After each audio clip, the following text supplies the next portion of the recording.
चाहिए कि क्या इन दोनों तरीकों से सूचना मिल रही है और ठीक मिल रही है। और मैं वही कहने वाली, तो बात यही है कि हमें, यदि हम सूचना के अधिकार कानून को देखते हैं कि वो सही रहा कि नहीं, वो अच्छा चला कि नहीं चला, तो हमें इन चीज़ों को देखने की ज़रूरत है। अब आज की तारीख में 7 साल में यदि हम देखें, हम अंदाज़ा लगाएं कि कितने लोगों ने इस कानून का इस्तेमाल किया। मैं इसमें बिल्कुल सहमत हूँ कि अभी भी इस कानून के बारे में जानकारी बहुत से लोगों को, खासकर जो रिमोट एरियाज में रहते हैं इस देश के, पूरी तरह से नहीं है। पर फिर भी लाखों लोगों ने इस देश में पिछले 7 साल में सूचना के अधिकार का इस्तेमाल किया है। सूचनाएं निकाली हैं सरकार से, बहुत बुनियादी सूचनाएं निकाली हैं, और ऐसी सूचनाएं भी निकाली है। मैं आपको कहना चाहूँगी कि सूचना केवल सूचना के लिए किसी ने नहीं निकाली है। ज़्यादातर लोगों ने सूचना इसलिए निकाली है जहाँ पे उनके संवैधानिक अधिकार उनको नहीं मिल रहे हैं, जहाँ पे उनकी बेसिक जो मौलिक राइट्स और एंटाइटलमेंट्स हैं उनको, चाहे राशन है, चाहे पेंशन है, चाहे उनके एजुकेशन का अधिकार है, वो सब जब अधिकार नहीं मिल रहे, उसको प्राप्त किया है लोगों ने सूचना निकलवा के। तो मैं ये मानती हूँ कि ये इस अधिकार का एक बहुत बड़ी जीत है। अब आगे जाते हुए इसमें कुछ मुझे लगता है कि बिल्कुल ठीक है। कई लोगों का ये मानना है कि हम जब भ्रष्टाचार उजागर भी कर देते हैं, तब भी आगे जाके कोई एक इंडिपेंडेंट और एक एम्पावर्ड एजेंसी नहीं है जो कि भ्रष्टाचार की जांच करे, तो वो अपनी जगह ठीक है। इस मसले पर ठीक है, मैं हम लौटेंगे, लेकिन उससे पहले अंसारी साहब, आप जो है, आप क्योंकि सरकार के कई महत्व से जुड़े रहे, सूचना आयोग से जुड़े रहे, जब आप देखते हैं तो ठीक है, जैसे अंजलि जी कह रही है, बहुत कुछ हुआ, सूचनाएं लोगों को उनके हक मिल रहे हैं, लेकिन सवाल है कि क्या RTI के 7 साल में देश में कोई बदलाव आया? पहली बात जो आपने शुरू में रेट किया कि बहुत से लोग जो RTI से जुड़े हुए थे और वो अब बाद में लगता है कि पीछे हटते, ऐसा नहीं। मेरा मानना है कि शुरू में काफ़ी लोगों ने दिलचस्पी दी और इस एक्ट को बनवाया और उसको लागू किया, और जब गाड़ी को झंडी दिखा दी तो फिर इसके बाद और कामों पर लग गए। तो इसको मैं इस तरह से देखूँगा। और जैसा अंग्रेजी ने कहा कि जब से ये लागू हुआ, सूचनाएं जो हैं वो बहुत पब्लिक डोमेन में आई हैं। मैं कहूँगा कि सिर्फ 3 से 5% RTI एप्लीकेशन जो है धारा 8 के तहत रिजेक्ट होती हैं, यानी आपको 95% से ज़्यादा सूचनाएं मिलेंगी। उसमें से भी आधी जो रिजेक्ट होती हैं वो CIC में आती हैं अपील और कंप्लेंट की फॉर्म में। तो उनका जो जिस तरह से निपटारा हुआ वो तो एक अलग मुद्दा है, उससे हम बाद में बात करेंगे। लेकिन जो दूसरी बात आपने कही कि बहुत सारे RTI एक्टिविस्ट को बड़ा नुकसान पहुंचाया गया, उनकी जानें गई हैं। मैं समझता हूँ कि एक गवर्नमेंट ने बड़ा अच्छा प्रपोज किया था, विजिल ब्लोअर एक्ट, अगर वो पास हो जाता पार्लियामेंट, हुआ नहीं, अगर हो जाता तो ये जो आप बता रहे हैं कि जो नुकसान हुआ है, काफ़ी लोगों की जानें गई हैं, शायद उससे एक डर पैदा होता और इनको प्रोटेक्शन भी मिलता। तो मैं समझता हूँ कि कहीं ना कहीं ये छोटी सी अधूरी बात रह गई है, जो मैं समझता हूँ कि समय के साथ होगी। तीसरी बात जो आपने रेज की कि अब RTI में इतना डिस्क्लोजर हुआ, इसके बाद अब क्या होना, करप्शन और काफ़ी नज़र आने लगा है। ये देखिए, जितने भी आज आप करप्शन के केसेस देख रहे हैं जिसके ऊपर बहुत काफ़ी बहस छुड़ी हुई है, चाहे वो कॉमनवेल्थ से रिलेटेड हो, चाहे 2G का हो, या बहुत से यानी कोयले घोटाले, ये कहाँ से डिस्पोज हुए? ये तमाम RTI एक्टिविस्ट ने किए हैं, तमाम RTI से हुए हैं। अब जाहिर है तो उसके लिए एक हमारा जुडिशियल प्रोसेस है और इन्वेस्टिगेशन प्रोसेस है, उन प्रोसेसेस को देखना है। RTI ने अपना काम कर दिया, अपना डिस्क्लोजर किया, और काफ़ी सूचनाएं जो है पब्लिक डोमेन में आ गई। जैसे जैसे करप्शन उजागर हो रहा है, वैसे वैसे कहीं ना कहीं RTI को कैसे इससे पार पकड़े जाए, कैसे इसकी राह में रुकावटें करी जाए, ये तमाम कोशिशें होने लगी है। एसोसिएशन फॉर डेमोक्रेटिक रिफॉर्म जो ADR संस्था, उसने जो है RTI से ये सामने बात निकाली कि तमाम, अभी हम देख रहे हैं माइनिंग घोटाले देश में बड़े बड़े हो रहे हैं, तमाम माइनिंग जो कंपनियां बड़ी बड़ी, वो सभी पॉलिटिकल पार्टीज को जो है वो चंदा देती है। और अब जो है तमाम कई पॉलिटिकल पार्टी ये स्टैंड ले रही है कि वो पब्लिक अथॉरिटी नहीं है, इसलिए उनको चंदा कहाँ से मिल रहा है, क्या उनका खर्चा है, ये जो RTI के जरिए सूचनाएं नहीं मांगी गई। तो आप देख रहे हैं कि कहीं ना कहीं RTI आने के बाद सभी लोगों को अब लग रहा है कि इससे फर्क कर रहे हैं, चाहे सभी पॉलिटिकल पार्टियों हो, चाहे न्यायपालिका हो, चाहे अफसरशाही। सबसे बड़ी जानकारी देने वाली संस्था तो सरकार है, और अगर सेक्शन 4 जो है वो लागू नहीं होता है तो ये माना जा सकता है कि पूरी, जिसे कहना कि पूरे दिल से सरकार की नीयत जो है वो साफ नहीं है। क्योंकि जानकारी देने वाले आप हैं, ज्यादातर जानकारी है। तो अभी हमने सरकार के घेरे में लिया है, मांग चलती है तो और किन किन गैर सरकारी संस्थानों को हम ले सकते हैं। लेकिन सरकार की तरफ से एक तो सेक्शन 4, दूसरी बात एक दुश्मनी का बर्ताव, यानी मान की चलना कि हमें किस तरह से जानकारी नहीं देनी है, बजाय इस तरह का आप एक भाव पैदा करें, इस तरह का जज्बा पैदा करें कि किस तरीके से आप 4 चीज जानना चाहते हैं, हम इसके बारे में जो जो उपलब्ध है आपको बता देना चाहते हैं। जज्बा ऐसा पैदा किया गया है कि आपने ये जो जानकारी मांगी है कि कैसे हम आपको नहीं दे सकते हैं, तो उसके लिए गलियां निकाली जाती है। मैं खुद इसका भुक्तभोगी हूँ। एक लिखना चाहता था तो मैंने मेरे एक संवाददाता को कहा कि मुझे पता कीजिए, मैं अमेरिका से लुइस मॉल की फिल्म लेके आया। कई फिल्में थी, एक फिल्म उन्होंने भारत में बनाई थी, इंदिरा गांधी के बल उस फिल्म को कई परिस्थितियों में कई कारण रहते हैं, उन कारणों से प्रतिबंधित कर दिया गया कि अभी भारत में इसको नहीं दिखाई गया है। अब इतने साल बाद में वो फिल्म अभी प्रतिबंधित है, उसका कोई तर्क नहीं है कि नहीं है, मुझे पता नहीं है। तो मैंने मेरे संवाददाता को कहा, तो सूचना और प्रसारण मंत्रालय ये माना गया कि वहाँ की जानकारी मिलनी चाहिए। वो चिट्ठी भेजी, वहाँ भी जवाब ये आया कि ये जानकारी इस विभाग में नहीं रखी जाती। वो चिट्ठी अभी भी रखती है। अब उसके बाद हम भी कई कामों में लग गए, हम दोबारा जानना चाहते हैं किस विभाग में मिल सकती है। अब 1-2 लोगों ने कहा नहीं, आप गृह मंत्रालय में पता कर सकते हैं वगैरह। तो आप पूरी जानकारी दीजिए कि किस विभाग में नहीं है, ये जानकारी रखने का काम क्या विभाग करता है, तो मेरा काम आसान हो जाता।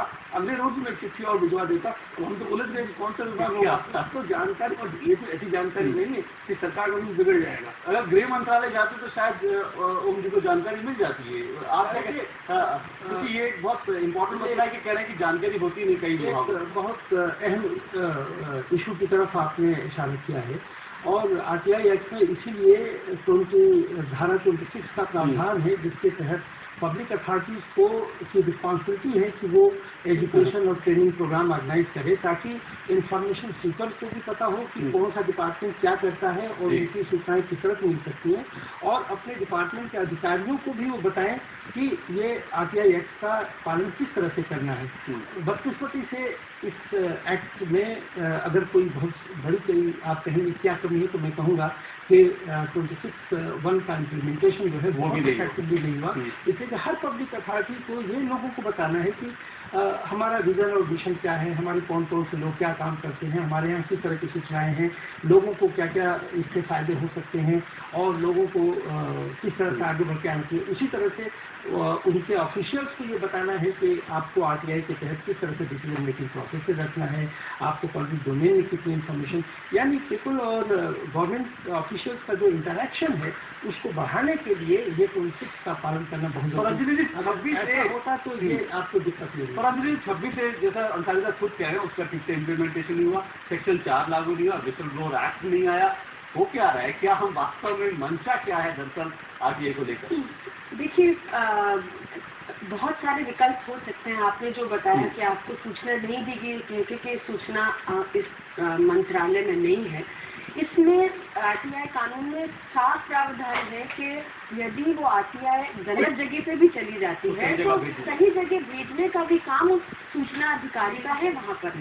तो ये काम आजकल होना ही नहीं चाहिए था। इसमें बात मूलतः यही है कि आज भी जो मंशा है और जो माइंडसेट है कहीं सरकार में, वो पूरी तरह से खुलासे का, ट्रांसपेरेंसी का, पारदर्शिता का नहीं है। और इसको समझना बहुत मुश्किल नहीं है। 60 साल तक जहाँ इस देश में पर्दे के पीछे एक तरीके से काम होता आया है, वहाँ पर वो जो कल्चर है सीक्रेसी का, वो जाते जाते ही जाएगा। ये हमें समझ के ही चलना होगा। और इसमें ये जो सारी चीज़ें हम देख रहे हैं कि चाहे जो इम्प्लीमेंटेशन है वो ठीक नहीं है, या आपने इशारा ये भी किया कि किस तरीके से संशोधन का जो पूरा का पूरा काम चला है, जो कि सरकार ने कोशिश करती आई है कि एक बार कानून तो दे दिया पर उसको कैसे संशोधित किया जाए जिससे कि ये कानून कम प्रभावी हो। दिलचस्प बात है, इसको प्रधानमंत्री कार्यालय से रोका गया, ये भी हमें बोलना चाहिए। यानी इसी सरकार में अगर कुछ लोग ऐसे ले रहे हैं जो कानून को कम बनाना चाहते हैं, सरकार के बैठे लोग ऐसे लोग हैं जिस कानून में चाहते हैं कि कहीं के लोगों को ये कानून इतना प्रभावी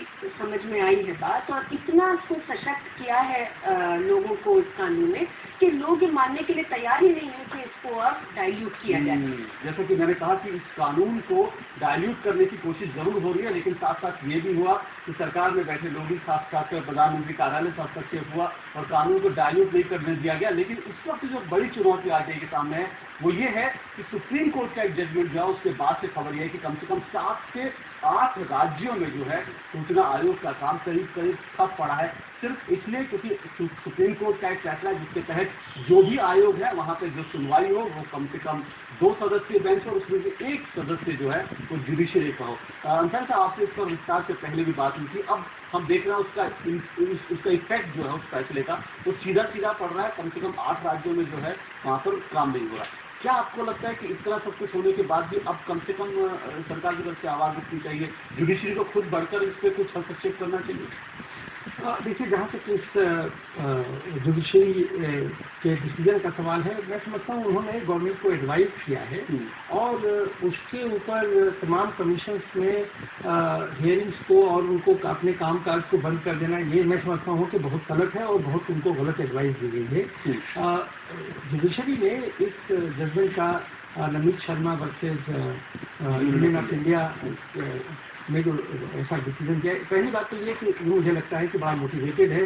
किसी भी आरटीआई एप्लीकेशन के ऊपर ये फैसला नहीं है, किसी ने PIL डाली और उसके ऊपर इंफॉर्मेशन कमीशन के ऊपर उन्होंने ये जजमेंट दिया, डायरेक्शन दिया है और वो डायरेक्शन की वजह से उन्होंने अगर कई स्टेट्स में किया है तो वो गलत किया है, नहीं होना चाहिए।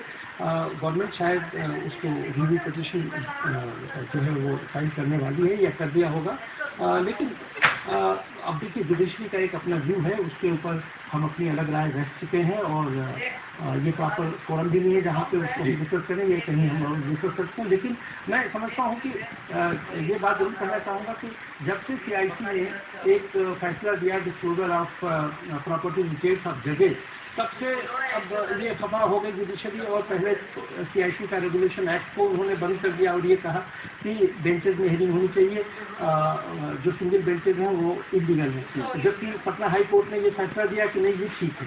तो जुडिशरी में खुद एक तरह का कंट्रडिक्शन है, इख्तलाफ है। जब एट द टाइम इतनी सारी पेंडेंसी है और उसके बाद ऐसा डिसीजन देना, उसमें ये कहा गया है एक जगह के हैंसफोर्थ और कमीशन। मैं अगली बार आपने पेंडेंसी की जिक्र किया, इसका आरोप जो है बार बार आयोगों पर ही आता है कि आयोगों में जो सुनवाई जो है बार बार लटकती है और अब जो है पेंडेंसी लगातार बढ़ती जा रही है। सरकार पर आरोप लगता है तमाम राज्य सरकारें जो आयुक्तों की नियुक्तियां में जो है देरी करती हैं। आपको लगता है कि आयोग की भूमिका को भी थोड़ा सा बेहतर बनाने की जरूरत है अगर हम चाहते हैं? बहुत जरूरत है। जैसा मैंने आपसे कहा कि 3 से 5% ही केसेस जो है रिजेक्ट होते हैं, उसमें आधे केसेस फाइल होती हैं CIC में और वो भी लाखों की हो जाती हैं। और अगर CIC को अगर स्ट्रेंथन किया जाए और हर कमिश्नर के साथ कुछ उनको सपोर्ट, स्टाफ सपोर्ट इस तरह की हो जिससे कि उनको केसेस को पढ़ने में और डिसीजन को लिखने में और हियरिंग में मदद मिले। 2 धाराएं देश में साफ तौर से चल रही है। बहुत से लोग ये मानते हैं कि बहुत से लोग जो हैं वो RTI लगाकर लोगों को ब्लैकमेल कर रहे हैं, RTI गलत RTI लगा रहे हैं, बहुत ज़्यादा RTI लगा रहे हैं, जिसके कारण सरकार का कामकाज जो है प्रभावी हो रहा है। पिछले साल जब RTI को 6 साल पूरे हुए थे, खुद प्रधानमंत्री ने कहा कि इसको थोड़ा सा हमें फाइन ट्यून करने की जरूरत है, ऐसी एक भाव सामने आया था। क्योंकि कुछ लोग हैं जो मानते हैं इस कानून को और मजबूत करने की जरूरत है। आपको क्या लगता है, कानून को अभी मजबूत करना है या इसको और ज्यादा फाइन ट्यून करने की जरूरत है? ये आपके सवाल में आपका जो पहले वाली जो चर्चा चल रही थी उसको भी जोड़ लेना चाहिए। मुझको नहीं लगता कि अगर अदालत ने भी कहा है कि न्यायालय के लोग भी जो इसमें शरीक हों, वो प्रतिशत कितना होता है, वो 50% होता है आधे लोग, और ये भी आलोचना की जाती है कि न्यायाधीश चाहते हैं कि रिटायरमेंट के बाद उनको कोई न कोई काम मिलता रहे। लेकिन सवाल ये है कि जब इस तरह के पेचीदा मामले आते हैं तो जो एक न्याय बुद्धि का व्यक्ति है, कई लोग हम सोचते हैं कि रिटायरमेंट के बाद उनके लायक जो काम होता है, जैसे फौज से कोई व्यक्ति रिटायर हुआ है वो आदमी सुरक्षा के लिए काम का व्यक्ति है, तो जहाँ पे आपने एक इस तरह का एक सेटअप रखा है लोकतंत्र में, तो उसमें समाज से भी लोग आए हैं, लेकिन एक व्यक्ति अगर कोई न्याय बुद्धि का है या न्याय क्षेत्र के अनुभव का है। तो ये जो समस्याएं होती है कि कोई व्यक्ति परेशान करने के नजरिए से वो खुद फंस सकता है अगर सरकार को परेशान करना चाहता है। इस मामले में भी हमारे बहुत कानून बने हुए हैं कि आप किसी के काम में दखलंदाजी करते हैं तो आपके खिलाफ कार्रवाई हो सकती है। तो समाज से कोई व्यक्ति गया हुआ उसको उसकी जानकारी नहीं है, ऐसा हो रहा है, ऐसी बात नहीं हो रहा है। परेशान करने के लिए, बेवजह दबाव बनाने के लिए, ब्लैकमेल करने के लिए लोग इस्तेमाल कर रहे हैं। पर अगर कोई व्यक्ति वहाँ न्यायालय का भी बैठा है रिटायर होने के बाद में और दूसरा व्यक्ति समाज का भी है, मेरे ख्याल में न्यायालय का व्यक्ति जो है उस मामले में मददगार हो सकता है। और ऐसे व्यक्तियों को कानून अंसारी साहब न्याय क्षेत्र से नहीं जुड़े रहे उसके बावजूद जो और बाकी अगर हम तमाम सूचना आयुक्तों की बात कह रहा हूँ कि सभी हो, लेकिन कोई नुकसान नहीं है। अभी क्या हो रहा है कि अचानक काम तो ठप हो गया है, क्योंकि बहुत सारे लोग राजनीतिक तौर पे ऐसे लोग नियुक्त होते हैं, मैं व्यक्तिगत तौर पे जानता हूँ और हमारी बिरादरी से बहुत लोग रिटायर होते हैं पत्रकार के नाते, तो उनको लगता है कि हम जो है वो सूचना कमिश्नर बन जाएंगे। और भी क्षेत्रों से लोग आते हैं। अब वो 2 या 4 लोगों की जगह है, उसमें अब आपको लगता है कि न्याय क्षेत्र का व्यक्ति अपना दबाव उस पर रखता है, तो पहले ही जो है हम लोगों के बीच में कम है जगह। मेरे ख्याल में ये इतना कोई बड़ा मुद्दा नहीं है। अगर कोई व्यक्ति उपलब्ध है और न्याय क्षेत्र से आता है 100% हो फिर तो गलत है। तो लगता है कि जज अपने आप को रिटायरमेंट के बाद में वहाँ पे प्रस्तुत करने के लिए इशारा कर रहे हैं। वरना ये जो समस्या है आपने बताया कि जो ब्लैकमेल वगैरह की, इसको कोई व्यक्ति वहाँ पर न्यायिक ढंग से भी देखे। मैं इसमें बस छोटी सी बात कहना चाहूँगा, वो ये कि ये अवेयरनेस का जो रोल है वो गवर्नमेंट का है, पब्लिक अथॉरिटीज का है। और मैंने जैसे पहले आपसे किया कि अनफॉर्चुनेटली अवेयरनेस क्रिएट करने में बहुत सारी हमारी पब्लिक अथॉरिटीज और हमारी गवर्नमेंट जो है वो बहुत ही नाकाम रही है, जिसकी वजह से लोगों को ये नहीं मालूम कि सूचना कहाँ से और किस तरह से दी जाए। जैसे आपके फोरम पे हमने अक्सर कहा है कि सूचना की परिभाषा दी गई है कि कोई भी सामग्री हो, कोई भी स्वरूप में हो, लेकिन अब लोग क्वेश्चन और आंसर के फॉर्मेट मालूम करते हैं। इसी तरह से पब्लिक अथॉरिटीज में ऑफिसर्स को किसी न किसी तरह से वो कानामानी करके वो टालने की कोशिश करते हैं। अगर उनको धारा 21 के बारे में अगर उनको जानकारी हो तो उनको पेनाल्टी भी लग सकती है और उनके ऊपर डिसिप्लिनरी एक्शन हो सकता है। और इसी तरह से RTI इंफॉर्मेशन सीकर्स को पता है कि हम किस तरह से वो करा सकते हैं।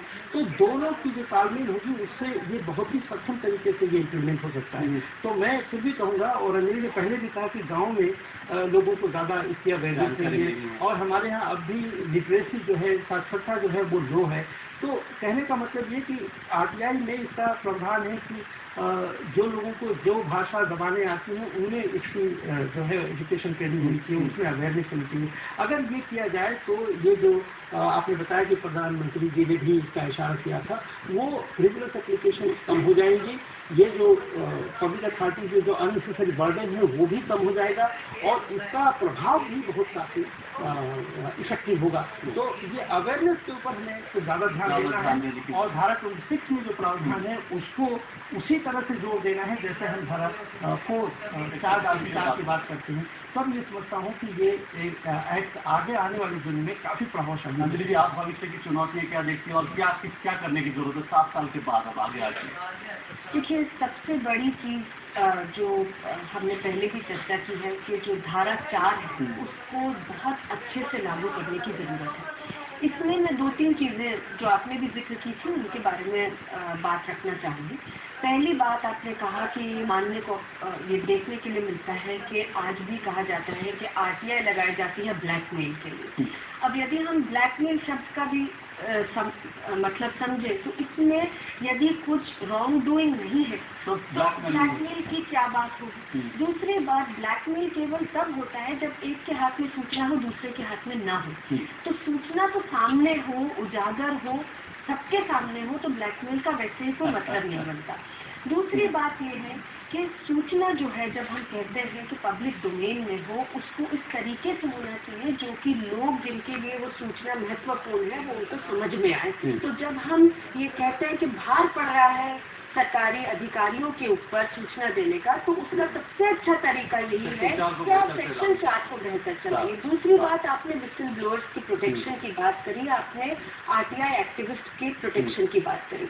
इसमें भी आप विस्टल ब्लोअर कानून जरूर आए, वो हम चाहते हैं, पर इसके बावजूद वो कानून कुछ ही हद तक यूजफुल होगा, क्योंकि आप कितना प्रोटेक्ट करिएगा उन लोगों को जिनको की सूचना चाहिए है, वो तो टारगेट बन ही जाएगी।